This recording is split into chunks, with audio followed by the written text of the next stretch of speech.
नक्कीच हो. तुम्ही विचार करा की वडला ज्यांनी जन्म दिला त्याचं घर सोडून लग्न करून त्यांच्या घरात जायचं, त्यांचं कुळ वाढवायचं, वयाची हयात म्हणजे शेवटचा श्वास त्यांच्या घरात घ्यायचा, आणि तर त्याच घरातील मोठी व्यक्ती जर म्हणत असेल की तुम्ही मूळ पवार आणि बाहेरचे पवार, हे केवढं त्या महिलांना अपमानित झाल्यासारखे, म्हणजे व्यर्थ आहे. त्या घरामध्ये आपली किंमतच शून्य आहे आणि त्या घरात आपण राहतोय, त्यांचा कुळ वाढवतोय. आणि मुळामध्ये माननीय शरद पवार साहेबांनी हे वक्तव्य केलं म्हणून जास्त शॉक आहे, कारण का हेच ते शरद पवार साहेब आहेत ज्यांनी महिला धोरण आणलं, महिलांना सक्षमीकरण केलं, महिलांना राजकारणात आरक्षण दिलं. आणि ते पवार साहेब काल जे कधीही चुकत नाही, परंतु ते काल शब्द बोलून गेले की मूळ पवार आणि बाहेरचे पवार, हे खूप अपमानित आहे. आणि त्याच्यामुळे आजचा जो काही त्यांचा व्हिडिओ आलाय त्या काहीच बोलल्या नाही, रिॲक्ट झाल्या नाही. आमच्यासारख्या सुना नक्कीच रिॲक्ट झाल्या असत्या, परंतु सुनेत्राबाईंनी एक वेगळ्या आहेत, कुटुंबवत्सल व्यक्ती आहे, त्यांनी त्या पवार घरासाठी काय केलेलं हे पवार कुटुंबापेक्षा महाराष्ट्रालाही माहिती आहे,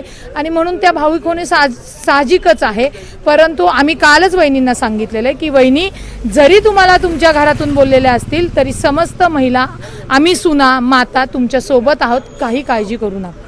विचारामध्ये भावनिक मुद्दा जो आहे तो दोन्ही बाजूंनी दाखवला जातो. या अश्रूनंतर किंवा पवार साहेबांच्या वक्तव्याच्या नंतर सुनेत्राताईंनी ज्या पद्धतीने रिॲक्ट झाला त्याचा फायदा कुठेतरी इलेक्शनमध्ये होईल, मतदानामध्ये होईल? नाही, तो इलेक्शनमध्ये फायदा होऊ द्या का, एक लक्षात घ्या, फायदा आणि तोट्यासाठी त्या भाऊक झाल्या नाहीत.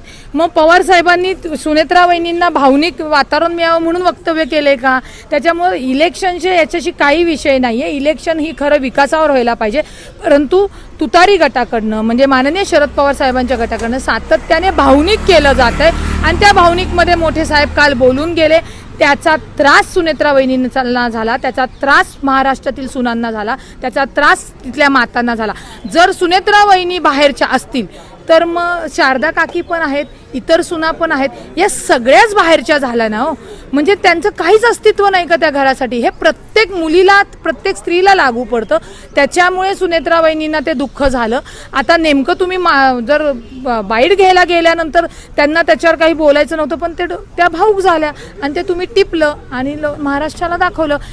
फायद्यासाठी नाही, पण जो काही महिलांचा अपमान झालेला आहे त्याचा बदला म्हणू आपण किंवा त्याचा ते चीड म्हणू, तुम्हाला मतदानामध्ये नक्कीच दिसेल.